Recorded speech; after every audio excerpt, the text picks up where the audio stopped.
Pergantian pucuk pimpinan di Kerajaan Inggris adalah momen yang jarang terjadi. Pangeran Charles yang kini sebagai Raja Inggris dengan nama King Charles III mengambil peran kunci yang selama ini dipegang oleh Ratu Elizabeth.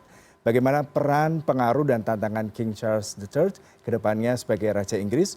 Untuk membahasnya, saya langsung sapa narasumber yang hadir di studio pada sore hari ini. Pak Dino Patijalan, terima kasih Bapak sudah hadir bersama kami. Terima kasih Yuda. Ya, kemudian juga ada narasumber kami, Bapak Desra Percaya, selaku Dubes RI untuk Kerajaan Inggris dari London, Inggris.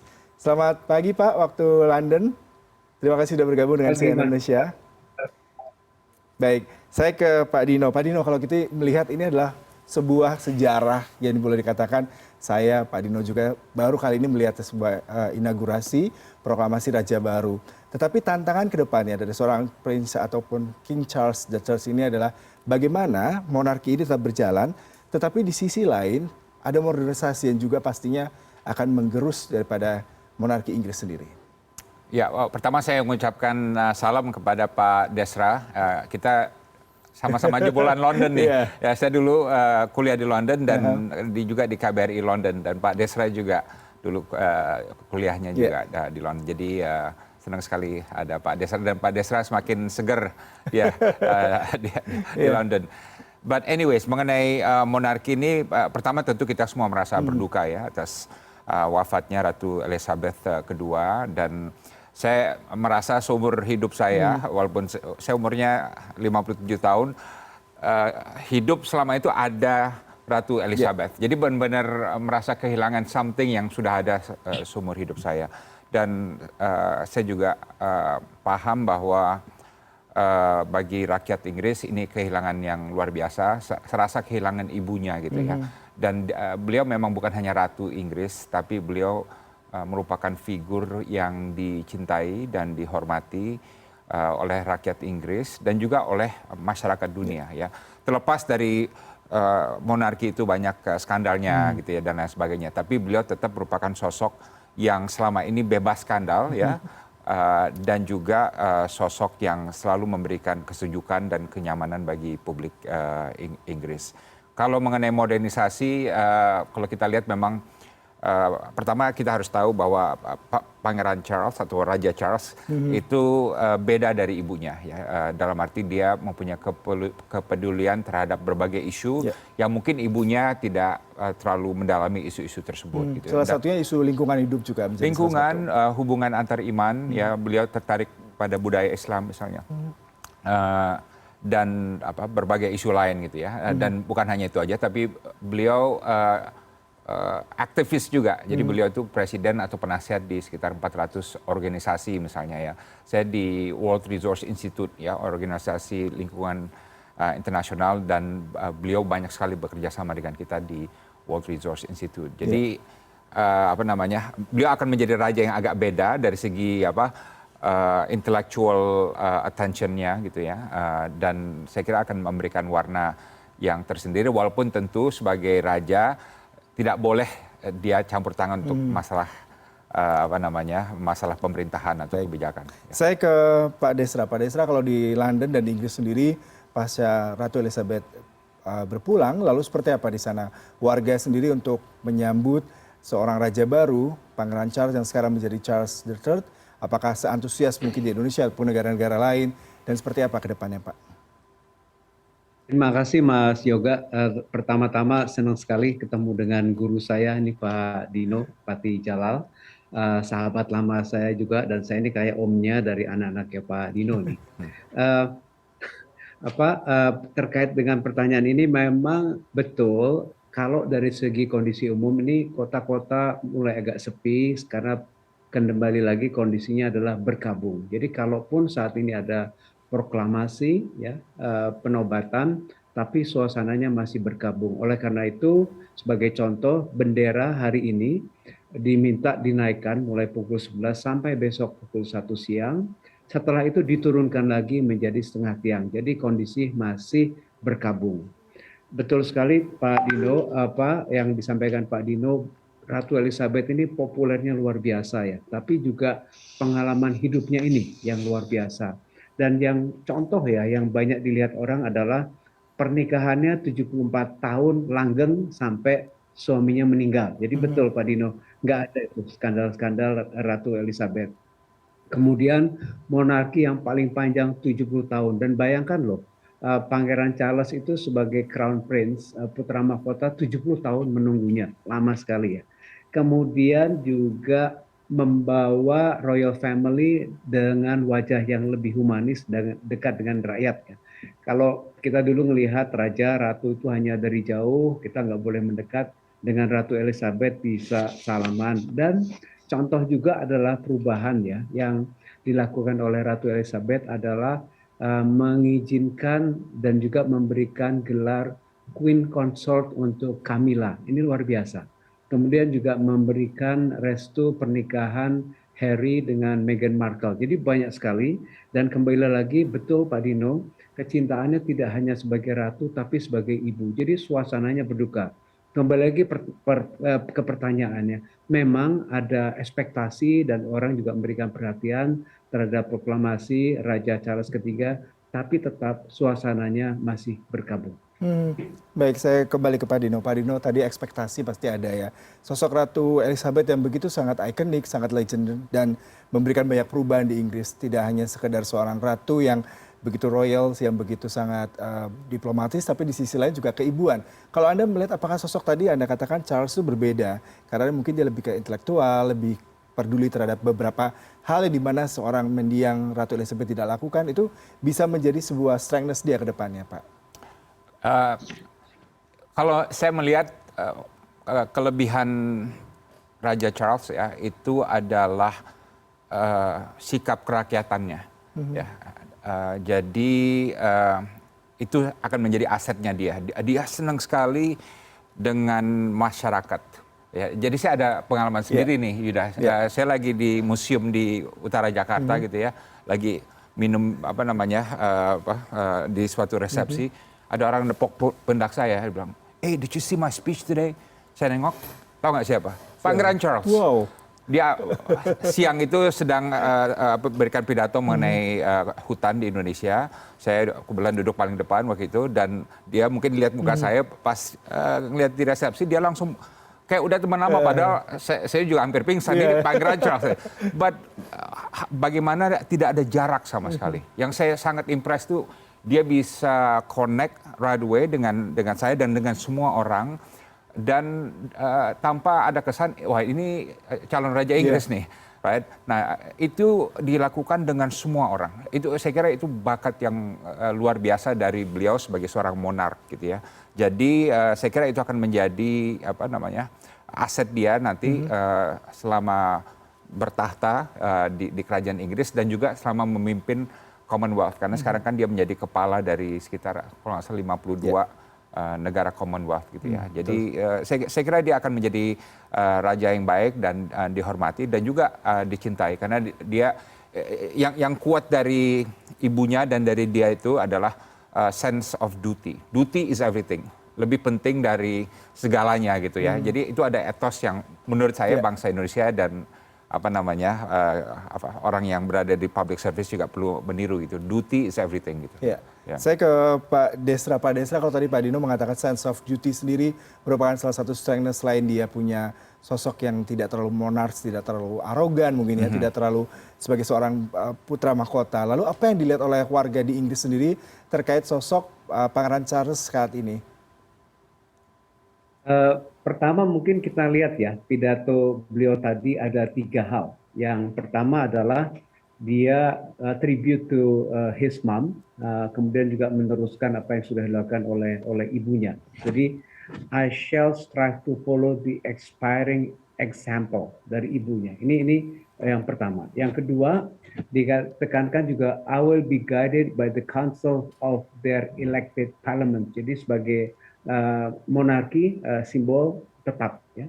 Dan ketiga yang juga sangat positif disampaikan adalah surrendering the hereditary revenues, tetap bayar pajak. Ini orang pasti. Dan menambahkan yang disampaikan oleh Pak Dino tadi, kemarin ini contoh ya bagaimana beliau dekat dengan rakyat. Kemarin itu begitu tiba ke Buckingham Palace dari Balmoral Castle, beliau keluar menyalami rakyat dan mengizinkan seorang perempuan rakyat mencium. Ini kayaknya nggak pernah terjadi itu Pak Dino ya. Tiba-tiba karena si perempuan ini menjadi viral, tadi juga ada di wawancara di mana-mana, dia mengatakan uh, Your Royal Highness, may I kiss you gitu. Terus boleh gitu. Ini nggak pernah terjadi. Pengalaman saya kalau ketemu dengan royal family, Royal Princess Anne, Beatrice, kemudian juga Edward, itu protokolnya itu ketat itu. No taking picture. Waduh, oke, kita pengen padahal ya. Kemudian juga don't lend your hand. Jadi jangan mencoba menginisiasi untuk salaman kecuali royal family yang salaman. Jadi ini luar biasa dan saya yakin seperti disampaikan oleh Pak Dino tadi, ini tantangan memang untuk Pangeran Charles, tapi beliau punya material dan juga punya kepribadian yang untuk dekat dengan masyarakat. Yang menarik tadi Pak Desra katakan Pangeran Charles punya material sebagai seorang monark, sebagai seorang royal, tapi di satu sisi juga sebagai individu yang menarik, yang sangat terbuka. Pak Dino, tapi di satu sisi kadang-kadang kita melihat monark di Inggris atau monarki di Inggris masih menjadi sebuah kontroversi di era modern saat ini. Kalau kita bicara mengenai generasi muda, mereka melihat bahwasanya ini terlalu kontroversial karena banyak skandal, kemudian juga terlalu konservatif di satu sisi. Lalu Anda melihat seperti apa? Apakah sosok Pangeran, maksud saya King Charles III ini bisa mewakili dan menjembatani itu? Jadi gini, memang monark generasinya Pak Pangeran Charles ini agak beda ya. Dalam arti banyak skandal, ada cerai dan lain sebagainya. Saya kira itu realita monarki di abad ke-21 yang harus kita accept. Tapi kedua juga acceptance terhadap monarki cukup tinggi di Inggris ya. Mungkin ada beberapa negara Commonwealth yang mungkin masih mempertanyakan apakah kita perlu kepala negaranya Raja Inggris atau Ratu Inggris, kayak di Australia misalnya sempat menjadi perdebatan ya.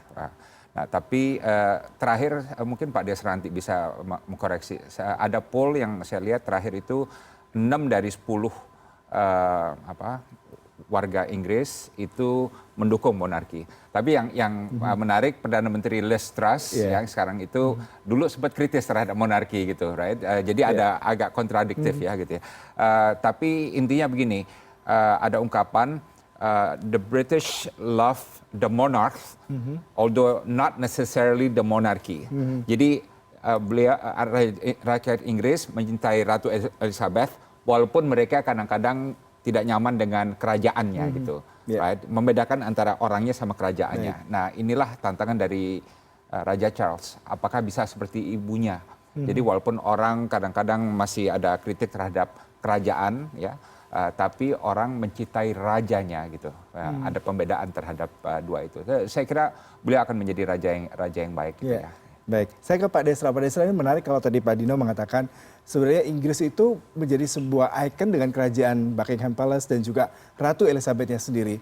Lalu saya pribadi, mungkin juga pemirsa dan semua warga negara Indonesia mengenal Inggris juga dengan Ratu Elizabethnya. Ketika sosoknya sudah tidak ada dan berganti dengan Pangeran Charles dan sekarang menjadi Raja Charles, apakah memang Inggris akan tetap menjadi sebuah ikon monarki modern dengan berbagai tantangannya, Pak? Saya pikir dan saya yakin masih tetap ya, karena orang sudah mulai melihat dengan putra mahkota yang baru, William dan Kate. Ini luar biasa sudah mulai populer. Dan juga beberapa orang, terutama generasi yang atau orang-orang yang tidak begitu suka dengan tadi yang disebut Pak Dino mengenai track recordnya Prince Charles. Kenapa nggak langsung aja ke Prince William yang Prince of Wales? Memang Pangeran Charles ini kan agak outspoken ya, tapi saya yakin sekarang sudah menjadi Raja Charles III, beliau akan restrain dari kebiasaannya outspoken. Kedua, memang beberapa masyarakat, kelompok masyarakat masih belum melupakan Diana. Ya. Bahkan saya juga baca dan mengikuti di Twitter, wah semestinya di St. James's itu Princess Diana itu bukan Camilla misalkan seperti itu. Tapi dari diskusi ataupun pembicaraan di sini, orang udah mikir begitu mendengarkan, begitu melihat pidatonya Raja Charles. Well, I start to like him now, gitu. Jadi saya pikir ini proses dan juga saya yakin nanti ke depannya akan baik ini Prince Charles. Memang yang saya lihat tantangan betul tadi yang disampaikan oleh Pak Dino mengenai Liz Truss yang pada awalnya adalah anggota Liberal Demokrat dan juga anti monarki. Tantangannya adalah mengenai Skotlandia, ya, referendum di Skotlandia ini. Dan juga yang Pak Dino sampaikan monark tadi, nah oleh Ratu Elizabeth itu tidak menempatkan sebagai monark dan merubah namanya pun menjadi royal family. Kalau dilihat dari Twitter, sosial medianya, tidak monark tapi royal family. Ini yang kurang lebih akan terjadi ke depannya, terutama terkait dengan referendum di Skotlandia. Saya tertarik dengan referendum Skotlandia juga Commonwealth di banyak kondisi saat ini. Kalau kemarin ada Barbados tahun lalu yang menyatakan tidak bergabung lagi, Pak. Tapi di satu sisi ada beberapa negara merasa bahwasanya mereka juga diuntungkan sebagai bagian dari Commonwealth. Itu justru tantangan ke depan dari King Charles. Apakah dengan 52 lebih Commonwealth yang ada di bawah Inggris saat ini, di satu sisi juga masih menjadi aset mereka, tapi di sisi lain bagaimana seandainya memang mereka akhirnya menyatakan melepaskan diri dari Inggris? Itu pertanyaan yang bagus, Yuda. Yang saya salut ya dengan Inggris, tahu nggak apa? Mereka tidak pernah memaksakan. Jadi misalnya taruhlah Australia mau menjadi republik atau tetap kepala negaranya adalah ratu atau raja Inggris, mereka nggak memaksakan. Ya, Barbados saya kita lihat ya beralih dan kerajaan Inggris, pemerintah Inggris tidak ikut campur gitu, right? Jadi menurut saya itu yang saya salutnya. Kalau kamu mau bergabung, ingin tetap formatnya seperti ini, kami dengan senang hati. Tapi kalau tidak pun, itu urusan dalam negeri, keputusan negara Anda sebagai negara yang berdaulat gitu. Jadi kalau menurut saya suatu hal yang saya bisa apresiasi ya. Dan ke depan tentu siapa yang akan merubah format kenegaraannya ya kita lihat saja. Tapi yang jelas saya tidak melihat ada keinginan untuk intervensi dari kerajaan Inggris. Ya, saya kembali ke Pak Desra. Kalau kita bicara mengenai kerajaan Inggris, Royal Family, pasti mereka hanya punya fungsi sebagai penjaga budaya, heritage-nya, kemudian juga icon di satu sisi juga memberikan banyak sekali profit bagi Inggris dari segi pariwisata.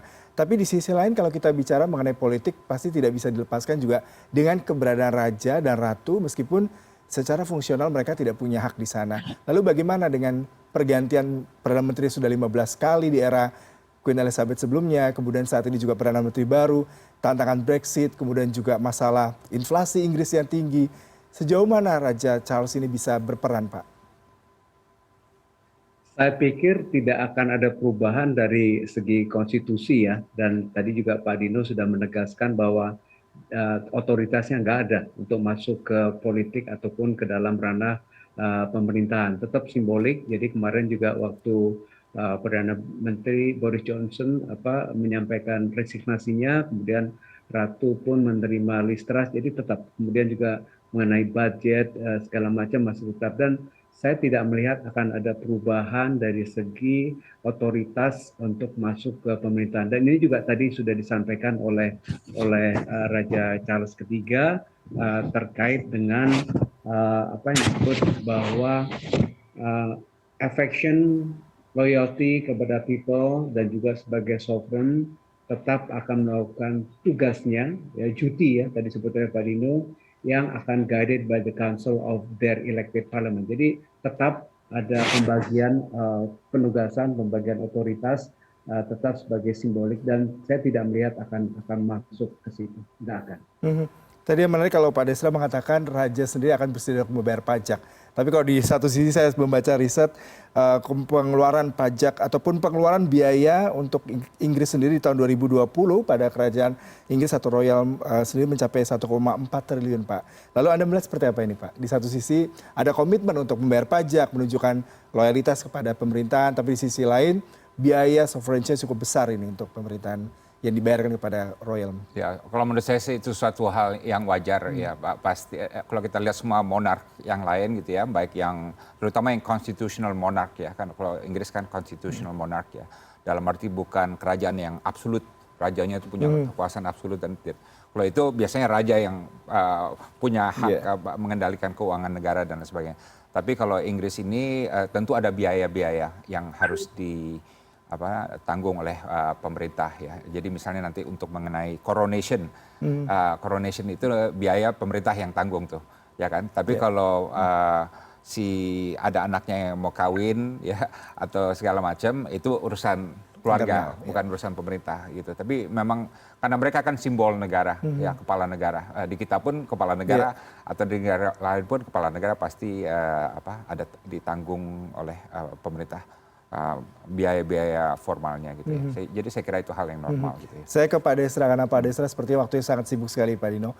Pak Desra terakhir nih, apa yang bisa diharapkan dari Indonesia sendiri terutama dengan Raja Charles yang baru dan Bapak di sana melihatnya seperti apa nih dengan antusias mungkin diaspora Indonesia di sana, kemudian juga bagaimana Indonesia tetap bisa mendapatkan kerjasama yang baik dengan Inggris. Yang sibuk Pak Dino, Mas Yoga, bukan saya. Ini weekend di sini. Mas Yoga, tentu saja dalam hal pemerintah kita mengikuti guidelines dari Kemlu Inggris ya. Pertama, misalkan bendera setengah tiang, bendera naik ke atas, dan saya juga sudah menerima instruksi dari pusat untuk menyampaikan duka cita dan mengirim bunga secara resmi. Itu sudah kami lakukan. Saat ini kita masih menunggu bagaimana prosesi pemakaman. Jadi memang betul hari ini semua terpusatkan pada proklamasi ya, tapi nanti mengenai kapan resminya menaik tahtanya itu kan biasanya sebagai contoh Ratu Elizabeth pun menunggu 16 bulan. Kita belum tahu kapan coronation-nya. Jadi yes, this is for today, tapi kembali masih berkabung dan kita masih fokus pada upacara pemakaman Ratu Elizabeth. Itu sementara fokusnya demikian. Baik Pak Desra, terima kasih sekali sudah bergabung bersama kami langsung dari London. Selamat bertugas kembali Pak. Nah kita akan jeda dulu Pak Dino, tapi Pak Dino masih tetap di sini, kita akan berbicara lagi. Salam Pak Dubes. Ya. Terima kasih Pak, sehat selalu Bapak. Ya, CNN Indonesia Breaking News akan kembali sesaat lagi. CNN Indonesia Breaking News. Ya, masih bersama Bapak Dino Patijalal, kita akan berbincang mengenai Queen Elizabeth yang sudah pulang, tapi di satu sisi ada harapan terhadap Pangeran Charles yang sekarang menjadi King Charles. Kalau tadi Bapak sempat mengatakan bertemu, bahkan tatap muka saya sangat amazed ya, melihat seorang pangeran pada saat itu bisa menyapa Bapak begitu sangat humble dan berbeda pastinya dengan beberapa pemimpin negara ataupun para politician yang boleh jadi memiliki sebuah arogansi seperti itu. Apakah ini memang sudah diturunkan dari Queen Elizabeth dengan treatment dia terhadap anaknya ataupun dari King George ke-6 terhadap Ratu Elizabeth sendiri Pak? Menurut saya begitu, tapi kalau Pangeran Charles atau Raja Charles lebih lagi. Ya, kalau ibunya memang suka ketemu masyarakat ya, tapi Pangeran Charles lebih turun lagi gitu ya. Dia lebih suka bicara, ngobrol, bercanda ya, dan lain sebagainya gitu, right. Jadi itu satu hal yang menurut saya itu terkesan sekali gitu ya. Dan saya juga satu hal yang sama dengan ibunya ya. Itu DNA bisa mengontrol dirinya itu. Ya kan? Kalau kita lihat dulu pernah ada satu kejadian, kalau nggak salah di Kanada ya, di Vancouver, dia lagi pidato gitu, kemudian ada orang naik ke panggung mengacukan pistol kepada Pangeran Charles dan dia gini, untung pistolnya nggak meledak ya. Ya, pokoknya dia selamat lah gitu ya, dan orang itu langsung diringkus oleh pengawalnya. Tapi the whole time ya Pangeran Charles waktu menghadapi maut itu dia hanya gini aja. Itu kan dalam berapa detik itu masih bisa lihat videonya di YouTube. Jadi mereka ini keluarga memang mempunyai DNA temperamen yang luar biasa yang semuanya tadi dibilang stoik gitu ya, sangat under control gitu. Ya Pak Dino, kalau kita bicara mengenai keluarga kerajaan Inggris dari King George ke-6 sendiri, sebenarnya dia bukanlah seorang raja yang harus mendapatkan tron pada saat itu, kemudian ke Queen Elizabeth dan sekarang ke Prince Charles. Tadi Pak Desra juga mengatakan simpati orang lebih banyak kepada Prince William karena memang mungkin sosok yang diharapkan membawa perubahan, lebih muda, lebih keren mungkin ya dibanding dengan King Charles yang sudah 70 tahun saat ini. Iya. Tapi tadi Anda memberikan insight yang menarik seperti itu. Apakah di Inggris semua itu sudah mengerti hal itu? Ataukah memang hanya orang-orang terdekat yang mengerti karakter daripada Prince Charles atau King Charles saat ini? Oh, saya kira semua dia kan sudah lama, jadi orang tahu dah dia temperamennya dan perubahan kepribadiannya. Dulu kan dia playboy sekali kan, dia kan suka joget dan lifestyle-nya seperti itu. Tapi kemudian berubah ya, dan sekarang saya kira dia sudah siap untuk menjadi negarawan gitu ya. Jadi saya kira ini momen yang menarik bagi sejarah Inggris karena ada lembaran baru. Tapi ingat Yuda, ini bukan peristiwa geopolitik ya. Betul. Jadi kalau peristiwa geopolitik itu kan seperti Inggris keluar dari Uni Eropa, Brexit ya dan lain sebagainya gitu. Ini adalah peristiwa kenegaraan ya yang penting bagi sejarah Inggris, tapi dari segi dampak strategisnya atau dampak ekonominya itu menurut saya sangat minimal, bahkan tidak ada ya. Karena kalau yang itu kan porsi dari Perdana Menteri ya. Gitu, ya. Nah ini yang menarik adalah ketika sosok raja kalau dikatakan hanya sebagai simbol Pak, sehingga tidak terlalu banyak memberikan kebijakan strategis terutama ke politik, kemudian juga berkait dengan ekonomi dan kebijakan-kebijakan lainnya. Tetapi di satu sisi raja juga pasti mendapatkan implikasi ketika pemerintah Inggris terguncang atau mengambil keputusan. Dan salah satunya tadi Brexit, kemudian ada Barbados yang akan keluar di tahun lalu. Bagaimana nih menyeimbangkan itu Pak? Kita harus lihat dulu bagaimana ya, kalau ada yang pernah lihat The King's Speech misalnya, raja memang menyerahkan semuanya kepada Winston Churchill ya untuk sewaktu Perang Dunia Kedua melawan Nazi di Jerman, tapi raja melalui pidato-pidatonya bisa memberikan semangat bagi perjuangan Inggris melawan kekuatan Aksis gitu kan. Jadi memang ada peran-peran tertentu di masa-masa tertentu di mana raja itu cukup berandil gitu ya. Kalau dari masa sekarang kita masih terlalu awal untuk melihat apa yang akan menjadi hal yang membedakan Charles dari ibunya ya.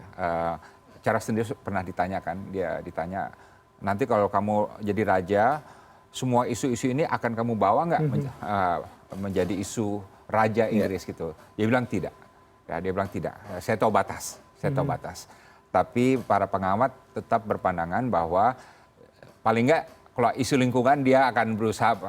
Dia nelpon menteri aja atau nelpon perdana menteri. Ini kok gini gitu. Karena waktu perjanjian Paris, Pangeran Charles ada di Paris dan mendukung sepenuhnya perjanjian perubahan iklim Paris gitu. Jadi menurut saya dia akan pasti paling nggak di belakang layar terus menjaga perhatiannya terhadap sejumlah atau beberapa dari isu-isu yang selama ini menjadi perhatiannya gitu. Kalau saya pribadi maupun mungkin warga Indonesia sangat tertarik dengan kerajaan Inggris, pasti dengan skandalnya, pastinya dengan para princessnya dan juga prince-nya pasti menjadi buah bibir. Salah satunya terakhir Meghan Markle, kemudian juga Kate Middleton, yang memang orang luar bukan dari klan kerajaan. Terakhir mungkin Princess Diana yang memang dari kerajaan juga.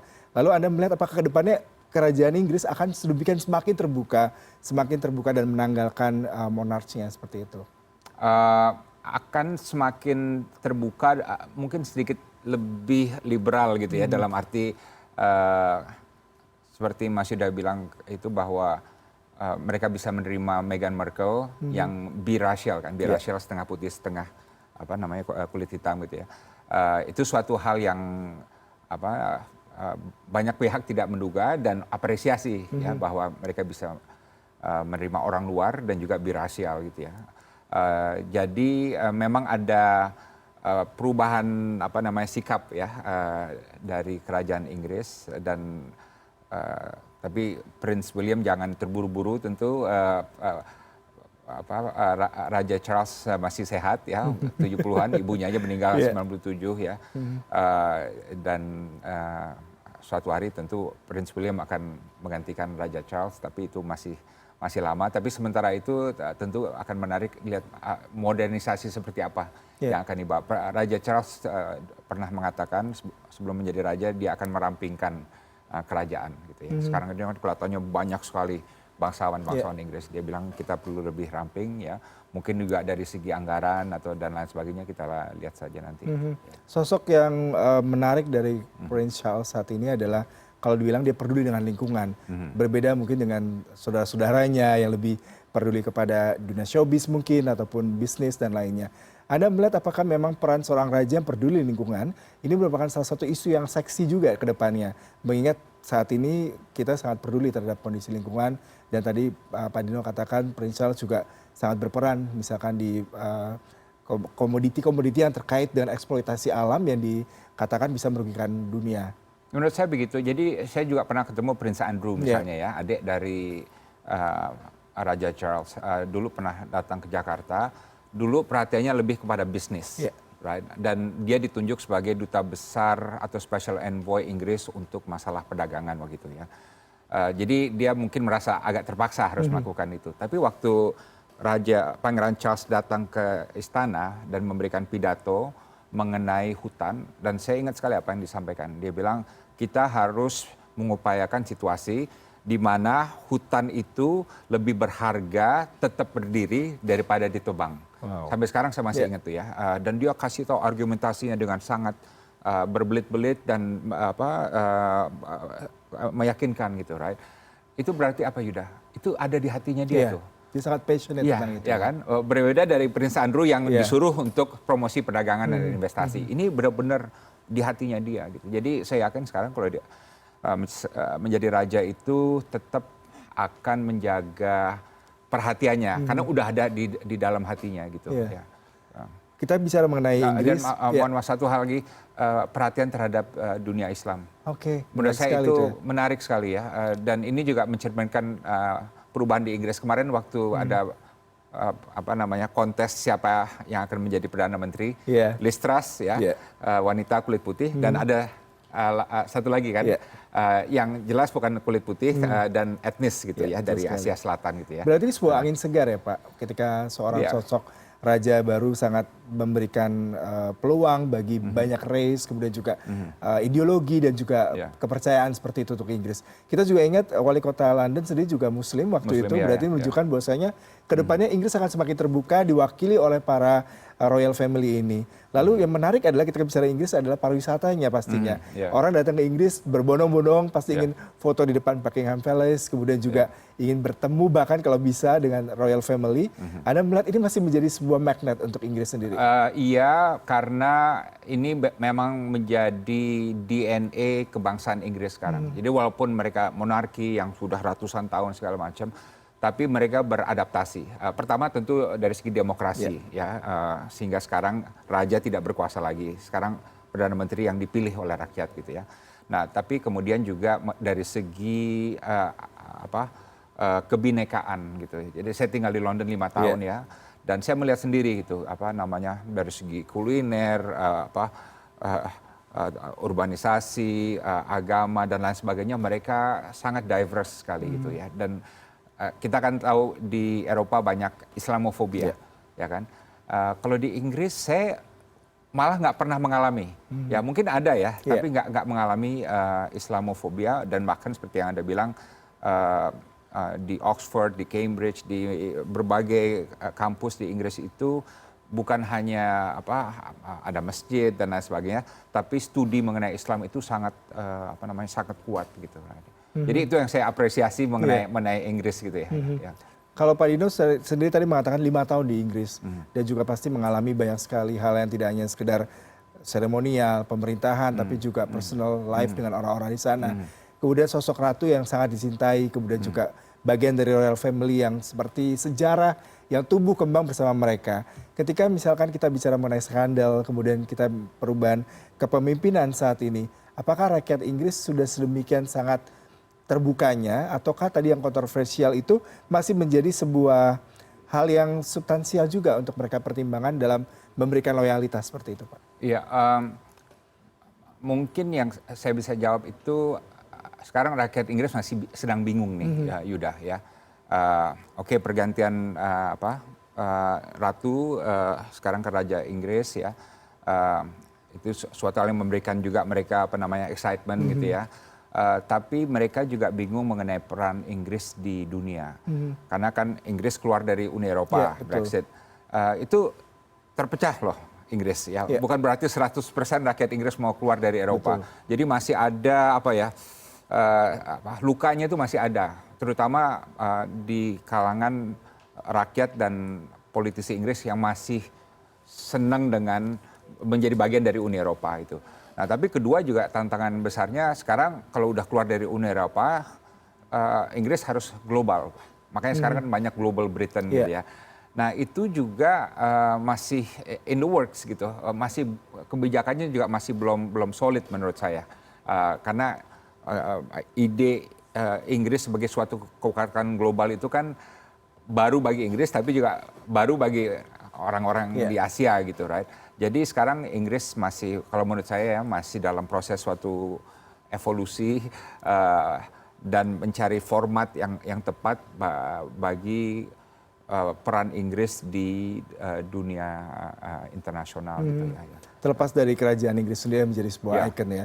Kalau kita bicara mengenai Ratu Elizabeth, ada 15 Perdana Menteri di era kepemimpinannya dia, dengan berbagai macam kontroversinya juga, dengan berbagai macam kebijakan yang tidak hanya terakhir, mungkin Boris Johnson, mungkin Pak Dino melihat karakternya sangat outspoken, sangat berbeda dengan mungkin beberapa Perdana Menteri sebelumnya. Singkat saja Pak, sebelum berakhir, kira-kira bagaimana bisa tetap inline ini Perdana Menteri yang baru dengan Prince Charles yang sekarang menjadi Raja Inggris ketiga?